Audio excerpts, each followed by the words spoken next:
안녕하세요. 안녕하세요. 네, 여러분 굉장히 좀 유튜브에서 많이 친숙한 얼굴이시죠? 네, 네. 오늘 대치동 캐슬의 고대원 원장님 모셨습니다. 안녕하세요. 네, 안녕하세요, 선생님. 자기소개 좀 간단히 네. 부탁드릴게요. 안녕하세요. 저는 대치동에서 학생들에게 수학과 학습 습관을 가르치고 있고요. 대치동 캐슬이라는 유튜브 채널을 운영하고 있는 고대원이라고 합니다. 안녕하세요. 네, 선생님 너무 반갑습니다. 네, 반갑습니다. TV에서도 네. 많이 뵙고 네, 했는데, 반갑습니다. 네, 대치동에서 오랫동안 이제 학원에서 아이들을 가르쳐 오시면서 굉장히 좀 풍성한 경험도 많으실 것 같고, 네. 대치동 아이들 어떻게 공부하는지 궁금하신 분들도 계실 것 같아서, 좀 모셔봤습니다. 네, 선생님 그러면 이제 제가 이제 대치동 관련된 콘텐츠들을 이제 저도 가끔 봐요. 네. 많이는 안 보지만. 근데 보면 이제 대치동에서 잘하는 케이스들이 좀 많이 있잖아요. 어떻게 하면 대치동 아이들은 어떻게 공부한다. 걔네들은 진짜 어떻게 성공했다. 뭐 이런 것들 있지만, 제가 좀 관심이 있는 부분은 이제 그렇게 어떤 로드맵에 따라서 성공하는 케이스들도 있겠지만, 그렇게 좀 잘 안 되는 경우도 있을 것 같아요. 그래서 실제로 이제 실패의 사례들, 여러 사례들을 한번 보아 오셨을 텐데, 그런 사례들을 좀 종합해 봤을 때, 어떤 특징이 있다면 어떤 게 있을까요? 저는 가장 큰 특징이 두 개라고 생각하는데요. 네. 첫 번째로는 이것은 영재고를 가거나 외고를 가거나 서울대를 갔을 때 학생들이 느끼는 거랑 비슷합니다. 그게 뭐냐면 대치동에서 특히 다른 지역에서 왔다는 건 이 친구가 잘해보려고 온 거예요. 그리고 대부분의 경우는 잘합니다. 근데 왔을 때 이제 넘사벽의 친구를 무조건 만나게 됩니다. 서울대 친구들이 되게 좌절하는 이유가 뭐냐면 내가 전교에서 1등이었다가 이제는 40명 중에 37등을 할 수도 있는 거잖아요. 그러니까. 그때 느껴지는 이 괴리감을 어떻게 극복해야 될까가 이게 굉장히 이게 공부를 잘하는 집단에 들어왔을 때 덕목이거든요. 그래서 높은 기준으로 인해 정확히 말하면 굉장히 잘하는 친구들을 만나서 한번 놀라게 되고 두 번째로는 그 기준에 놀라게 돼서 그 기준을 따라가야 된다고 생각을 하면 그 플랜들이 학생들이 받아들일 수 있는 선보다 조금 더 높아지는 경우들이 좀 있어요.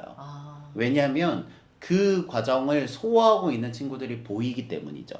그래서 본인의 상황과 다른 공부를 잘하고 있는 학생들의 그 스케줄을 종합해서 진행을 하다가 조금 힘들어지는 경우가 제가 봤을 때는 이곳에서 느껴지는 가장 대표적인 사례라고 생각합니다. 아, 그렇군요. 그럼 어떻게 그런 그 괴리감으로 인해서 어느 순간에 공부를 놓는 아이들, 뭐 그런 아이들 실제로 있나요? 그런 아이들도 실제로 있고요. 이게 서울대에서도 비슷하게 발현이 되는 게 네네. 여러분들이 생각하시는 것들보다는 그게 한번 그 마음의 끈을 놓아지면 내 마음도 내가 수습이 안 될 때가 있어요. 그러네. 제가 계속 말씀드리지만 저는 고3 3월에 모의고사를 봤을 때 저는 내신이 좋았는데 수능이 안 좋은 타입이었거든요. 네. 근데 3월에 모의고사를 봤는데 그렇게 똑똑한 친구들은요 각이 나옵니다. 내가 1년을 해서 이게 될 건가 안 될 건가의 각이 나오는데 안 된다는 각이 나오잖아요. 그럼 몸이 움직이지 않아요. 그렇군요. 그래서 저도 고3 때 아예 공부를 1도 안 해서 원서를 못 쓰고 재수를 했고요. 그렇군요. 재수할 때는 공부를 열심히 해서 다행히 대학교를 갔는데 대학교 가서는 또 그 모드가 발현이 안 돼서 한 학기 정도 아무것도 안 못하고 뭐 약간 이런 업앤다운들이 좀 있거든요. 근데 이런 성향들이 나타날 수 있습니다. 특히 공부를 잘하는 학생들일수록 더. 그러게요. 저는 그러니까 이게 학습된 무기력이라고 그러잖아요. 교육학 용어 중에서. 그러니까 오히려 이렇게 너무 항상 안 되는, 너무 잘하는 친구들이 주변에 있으면 그들이 느끼는 좌절감이나 우울감이 더 심할 수도 있겠다. 그런 생각을 좀 했거든요. 맞아요. 제 대치동 아이들 중에 그런 친구들이 얼마나 될까 이런 좀 궁금함들이 있었습니다.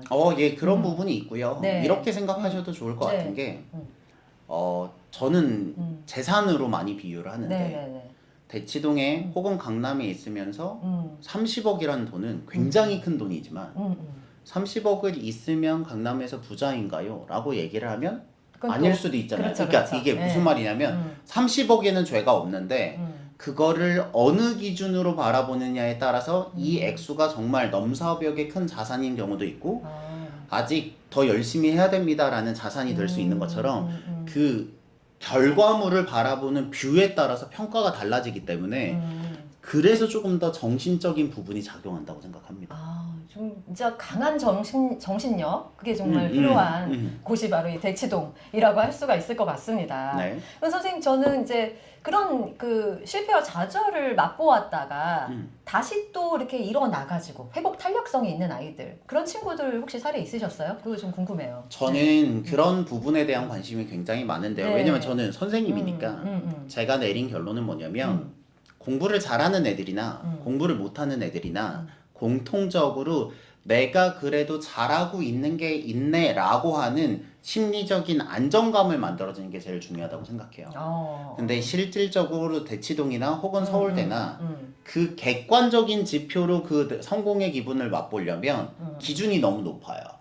그러니까. 그렇기 때문에 네. 내 일상 중에서 한두 개의 활동을 기준을 낮춰서 100% 성공할 수 있는 액티비티를 계속 만들어서 돌려주면 여기서 경험하는 성공 경험이 인큐베이팅이 돼서 현실에서도 성과를 내게 만들어주는 것 같아요. 그렇군요. 아니 어쨌든 그 선생님께서는 이제 수학 이제 전문가시니까 네. 이제 5분 공부 습관 이렇게 주장하셨더라고요. 네. 그러니까 저는 이제 수학 시간이 뭐 대치동에서 그런 거 있잖아요. 하루에 몇 시간은 해야 된다. 네, 그렇죠. 그런데 어떻게 시간을 5분이라고 말씀하셨는지 이거 궁금해요. 제가 아까 전에 말씀드렸던 네네. 거에 연장선인데 예를 들면 제가 자존감을 가장 크게 회복했던 건 네. 하루에 3개의 잘한 일을 포스트잇에 써서 벽에 붙인 일이에요. 저는 프라이드 월이라고 하는데 아까 봤어요. 네, 그쵸. 너무 넘사벽이시더라고요. 아닙니다. 그게 왜 넘사벽이 되냐면 네네. 하루에 포스트잇 3개 붙이는 건 별거 아닌데 네네. 이거를 8년 동안 8,100개를 붙이면 이제 넘사벽이 되는 거예요. 예를 들면. 그렇죠. 그런 것처럼 저는 학생들에게 저희가 한 번 수업할 때마다 서술형 4개를 과제를 주고 그 정성스럽게 쓴 다음에 첨삭을 해주거든요. 그러면 일주일에 2번에 일주일에 8문제면 별거 아니에요. 근데 그게 3개월이 지나면 104문제가 되고요. 그런 과정을 중등 과정을 다 하면 624개가 되잖아요. 그렇죠. 그러면 624문제를 깔끔하게 서술형으로 푼 거는 큰 성취가 되는 거죠. 처럼 하루에 5분이라도 내가 할 수 있는 주제를 가지고 내가 생각하는 결과물을 내고 그 결과물을 쌓은 다음에 시간이 지나가기를 기다린다면 그 5분만으로도 만들어진 성취들이 시간이 쌓여서 유의미한 성취로 갈 수 있다 라고 얘기를 하고 너무 싶은 좋은데요? 거죠. 네, 맞아요. 저는 대치동에서 이런 마인드로 하시는 네. 거 굉장히 좀 너무 좋은 방법인 것 같아요. 제가 네. 왜 이 생각을 했냐면 네네. 저는 그 프라이드 월을 통해서 성장을 하게 되었고요. 그리고 나서 제가 이 방법이 남에게도 통하는지가 궁금해서 서울대 내에서 습관 모임을 만들었고요. 그러셨구나. 그래서 그때 많이 느끼게 된 거예요. 네네네. 서울대 친구들이 생각보다 자기보다 너무 훌륭한 사람들을 만나게 되고 왠지 내가 그 기준을 따라가야 되게 되면서 실상 생활에서 어려움을 겪는 친구들이 많아요. 그렇기 때문에 그 친구들에게도 제가 했던 습관을 해보니까 성과가 있었고 제가 1200명 정도 했거든요. 그거 좀 의미가 있다. 그러니까 서울대에 갔는데도 약간 좌절하거나 약간 우울한 친구들에게 그게 부모님들은 모르는 게 뭐냐면 우리 아이가 서울대를 가면 그 뒤에 히스토리는 궁금하지 않고요. 그러니까 들리지 않아요. 맞아요. 왜냐면 서울대 갔잖아요. 근데 냉정히 말씀드리면 서울대 안에서도요. 잘 되고 있는 서울대생이 있고요. 들어갈 때보다 못한 서울대생이 있습니다. 그렇군요. 그렇기 때문에 근데 그들 안에서는 그 순위가 나의 실생활이잖아요. 그러니까 예상하시는 것들보다는 그 학생들이 모두 다 해피하진 않습니다.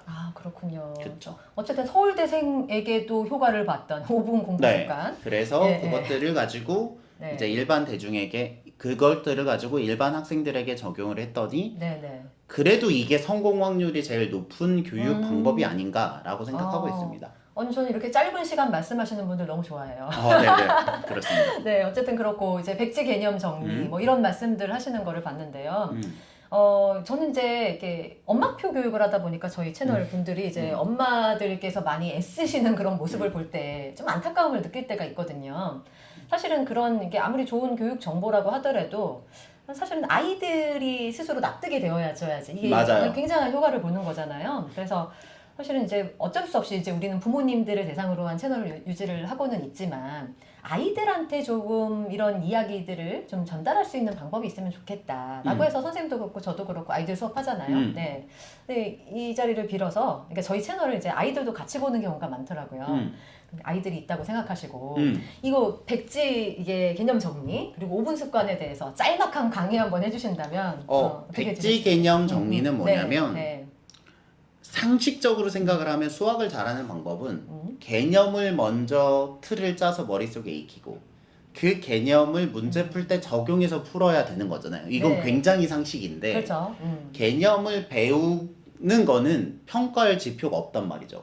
문제 풀이는 시험을 치면 되지만 개념을 잘 배우는지는 평가할 지표가 없기 때문에 그러네요. 너가 배웠던 개념을 요약한 선생님 교재가 있으니 그걸 외워서 한번 써봐라 라고 개념에 대한 평가 지표를 만들고 싶었던 게 백지 개념 그게 테스트고요. 백지 개념 테스트군요. 개념에 대한 평가서. 네, 그렇게 되면 이 학생이 개념을 어느 정도 알았는지 합의할 수 있다. 이게 굉장히 주관적이지만 정서적인 평가인 건 게 개념을 어느 정도 해야 100점인가요는 없습니다.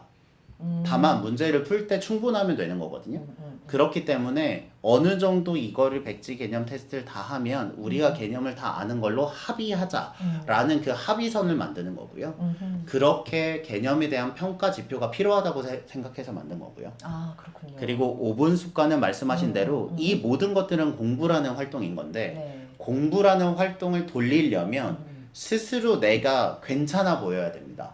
내 모습이 괜찮아 보여야 더 다른 걸 시도할 수 있거든요. 그렇죠. 그렇게 내가 괜찮은 사람이고 나는 공부를 잘할 수 있어라는 자기 자기 네, 자기 가치감과 자기 효능감을 효능감. 일으킬 수 있는 액티비티가 하나 필요하다라는 거를 말씀드리고 싶습니다. 그래서 이 방송을 혹시 같이 보고 있는 우리 친구들이 있다면 엄마랑 같이 매일매일 작은 이제 포스트잇 네. 쓰시더라고요. 저는 진짜 포스트잇을 쓴 게 그렇고 제가 습관 모임을 한 궁극적인 제 목표는 네. 그렇게 프라이드 월이라는 포스트잇을 쓰는 학생들이 5,000명 정도를 모임을 유지하면 제가 가지고 있는 자아 실현은 한 것 같다라는 목표를 가지고 있습니다. 멋지세요. 네. 어쨌든 지금 이 백지 개념 정리나 5분 공부 습관이나 사실은 이제 부모님들이 하실 게 아니라 아이들이 하는 거잖아요. 기본적으로 그렇죠. 그래서 평소에 이제 학생들 많이 만나실 텐데 아이들의 반응은 어떤지 궁금해요. 이렇게 선생님이 이렇게 이해를 하실 때. 아이들이 바라보는 제가 엄마표 영어요. 엄마 분들에게도 강조를 하는 게 뭐냐면 이런 활동은 아이들에게는 안 해본 거잖아요. 그러니까. 그리고 어떻게 보면 매일 해야 되니까 귀찮을 수 있잖아요. 맞아요. 그럴 때 제일 중요한 게 아까 전에 그 관계 이야기를 하신 것처럼 선생님 채널에서 네. 학생들이 저를 그래도 인정하고 신뢰하는 이유는 단 하나입니다. 자기가 하는 활동을 이 선생님이 하고 있는 거예요. 그러니까 학생들이 봤을 때 딱 봐도 저를 보면 이 선생님이 왠지 모르지만 나보다 힘들게 살아요. 그렇구나. 그러니까 실은 학생들이 어머니를 봤을 때 가장 크게 느끼는 불만이 불평등이거든요.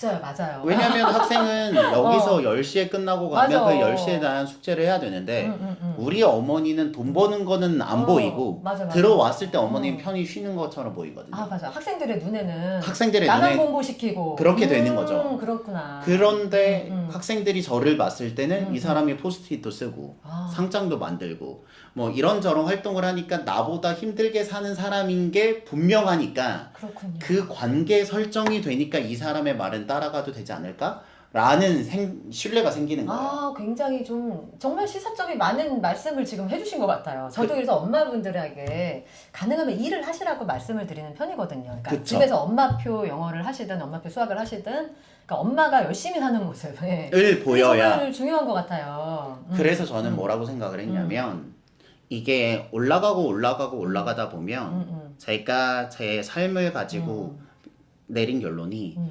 제가 제 습관 시스템을 잘 굴리고 있으면 포스트잇이라든지 아니면 이런 것들을 잘 굴리고 있으면 이 시스템 위에 올라가고 있는 모든 액티비티들이 잘 될 거라는 믿음이 있어요. 아, 왜냐하면 내가 이 시스템을 계속 발전시키고 있으니까요. 근데 그 마음이 전달이 되면 이 학생들은 이 사람이 단순히 어른으로서 나를 시키는 게 아니라 자기도 열심히 하는 페이스 메이커의 느낌이 나기 때문에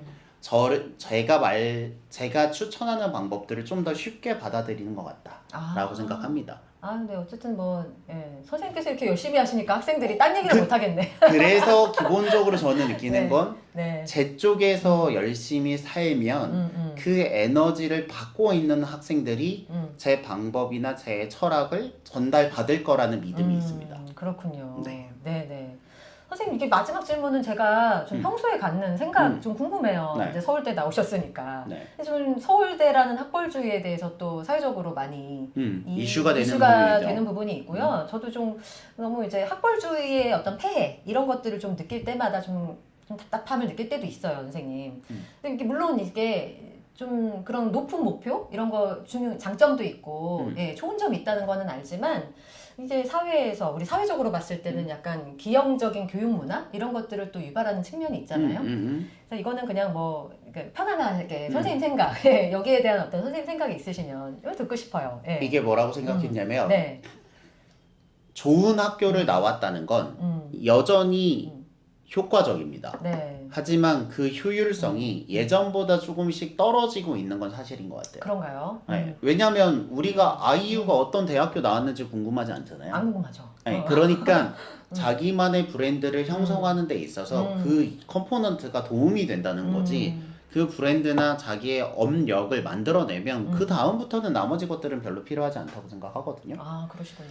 네, 그러한 관점에서 다시 돌아가서 제가 교육자 혹은 선생님으로서 아이들에게 추천하고 있는 건 그 습관 시스템, 그러니까 나만의 루틴 혹은 특징을 담은 액티비티 한두 개를 깔아서 그거를 돌려서 그게 5년이 되고 6년이 쌓이면 그 친구가 서울대를 나오면 더 크게 빛을 발하겠지만 그게 아니어도 충분히 잘 될 수 있다 라는 이야기를 드리고 싶어요. 아, 너무 좋은 말씀 해주신 것 같아요. 그러니까 뭐 학벌주의를 떠나서 이렇게 자기만의 어떤 끈기와 그림 네. 뭐 이런 어떤 습관이 좀 생기는 어떤 계기를 우리가 이렇게 가질 수가 있다면 학벌주의하고 크게 상관없이 없을 거라고 저는 네. 생각을 하고요. 삶에서 그리고 한 개 더 추천을 드리면 제가 성장을 했던 기점이 두 번이었는데 네. 첫 번째는 이렇게 포스트잇, 그러니까 작은 습관을 쌓아서 큰 성공을 만들자라고 네. 깨달은 게 한 번이었고 네. 두 번째는 언제였냐면 그 액티비티들을 인스타그램에 올릴 때였어요. 정확히 말씀드리면 오. 내가 하고 있는 노력을 나를 만나는 사람 말고 온라인에서도 내가 이렇게 노력을 하고 있구나를 증명할 수 있는 포트폴리오가 있으면 그 뒤부터는 훨씬 쉬워지더라고요. 저 그거 진짜 그쵸? 공감해요. 공감하시죠? 저도 많이 말씀드리는 것 중에 하나예요. 학생들한테. 그러니까 공부로 꼭 성공하지 않으려면 자기만의 어떤 포트폴리오. 네. 네, 너무 중요하죠. 그렇게 네. 왜냐면 그 포트폴리오는 네. 아무리 똑똑한 학생이 와더라도 한두 달 만에 만들 수 있는 게 아니거든요. 절대 아니죠. 그러니까 두 개입니다. 내 아이덴티티와 적합한 활동 한두 개를 정하고요. 네. 그것을 지속하면서 SNS에 노출이 되어 있다면 그것이 쌓여서 브랜드가 되고 그게 쌓여서 유튜브가 되고 그게 책이 되고 그 뒤에 쭉쭉쭉쭉 진도를 나갈 수 있는 큰 기폭제가 될 거라고 생각을 하거든요. 너무 좋은 말씀 해주신 것 같아요. 네, 그러니까, 근데 그쵸. 근데 이제 학생이면 그게 공부는 어차피 해야 되니까 제 말은 공부로 그 액티비티를 만들면 어차피 공부도 되고 그 온라인 포트폴리오도 된다. 네. 이렇게 생각하고 있습니다. 네네. 그 뭐 꼭 수학이 아니더라도 네, 맞습니다. 자기만의 어떤 정말 끈기와 그릇에 대한 어떤 감각을 키울 수 있는 활동이 무엇이든 그거를 가지고 갈 수만 있다면 그런 걸 훈련하는 기간이 이 학년기다라고 네, 맞습니다. 선생님이나 저나 그렇게 하는 것 같아요. 너무 좋은 말씀 많이 해주셔서 너무 감사드리고 이제 마지막으로 이제 저희 채널 구독자분들께 전하고 싶은 이야기 있으면 해주시죠. 네. 제가 방향을 크게 바꿨던 계기가 됐던 건 뭐냐면 네. 저는 예전에는 1등이라는 위치가 3등을 제껴서 내가 3등이 되고 2등을 제끼고 네. 1등을 제껴서 내가 그 1등을 쟁취한다고 생각을 했어요. 그랬더니 삶이 되게 힘들더라고요. 왜냐면 내가 얘보다 잘해야 되잖아요. 그렇죠. 그런데 제가 습관을 깨닫고 나서 이 인생의 방향을 위로 보는 게 아니라 밑으로 보면서 내가 했던 활동들을 밑으로 깔게 되니까 10년이 지나서 제가 지금 프라이드 월을 8년 썼거든요. 8년 정도 써서 8,100개를 써보니 이렇게 포스트잇을 8,000개 쓴 사람이 없잖아요. 저는 없을 거라고 생각하거든. 저는 못해요. 그러면 네. 제가 1등이 되는 거죠. 그러니까 그럼요. 위를 보고 쟁취하는 게 아니라 밑을 보고 내 노력들을 쌓아간다고 생각을 하시면 그 계획을 세우거나 노력을 하는데 훨씬 더 큰 안정감이 있을 거라고 조언을 드리고 싶습니다. 네, 정말 스스로와의 싸움. 네, 오늘 정말 그렇습니다. 잘 싸워 오시고 계시는 이제 대치동 캐슬 고대영 원장님과의 인터뷰였습니다. 여러분 오늘 정말 좋은 말씀 해주셔서 너무 감사드리고요. 다음에 네. 또 뵙게 되면 우리 편하게 이야기 네. 나눴으면 좋겠습니다, 선생님. 네, 알겠습니다. 감사합니다.